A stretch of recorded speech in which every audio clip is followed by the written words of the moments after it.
Hi folks, this is Don Meissner with the North Country Fishing Report. And I apologize for my voice. I've caught a summer cold or something, so bear with me. I'll do the best I can here. I wanted to tell you some of the things that have been happening.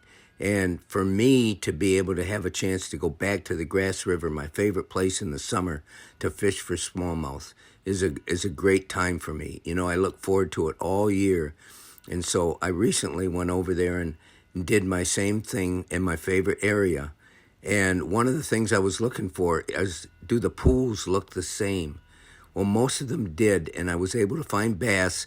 And no, I didn't catch 80 or 90 bass in a day, but I did catch over 20 beautiful smallmouths. To me, any smallmouth is beautiful.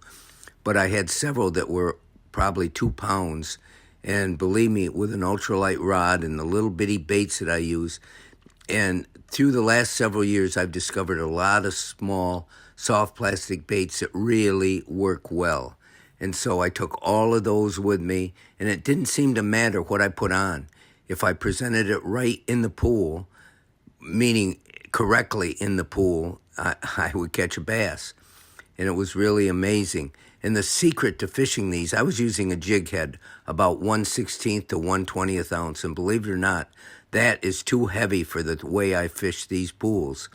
What you need to do, what I need to do, is to use the current to successfully and realistically take that bait down to the fish. And so I cast it across the current and let it just drift. And with that jig head, a lot of times it'll start connecting with the bottom. And there's so many boulders in that stream that it gets snagged readily. But with all that said, I think using the same baits with a 1/0 hooked Texas rigged, would eliminate that weight catching in the rocks as much. And that's probably the way I'll do it next time. So what baits am I talking about?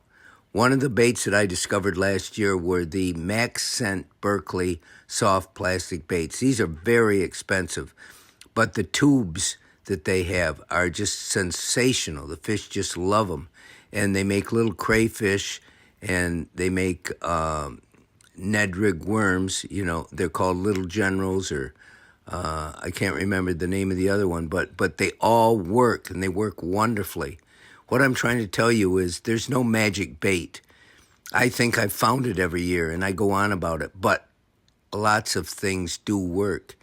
If they didn't, all these anglers that go out in the St. Lawrence River for smallmouth wouldn't be as successful, because they're not all using the same thing. They might all use the same technique, like drop shotting, where the bait is realistically drifts in the current. It really is an art to do this correctly.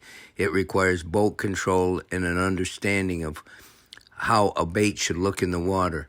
But they're using all kinds of different ones, you know.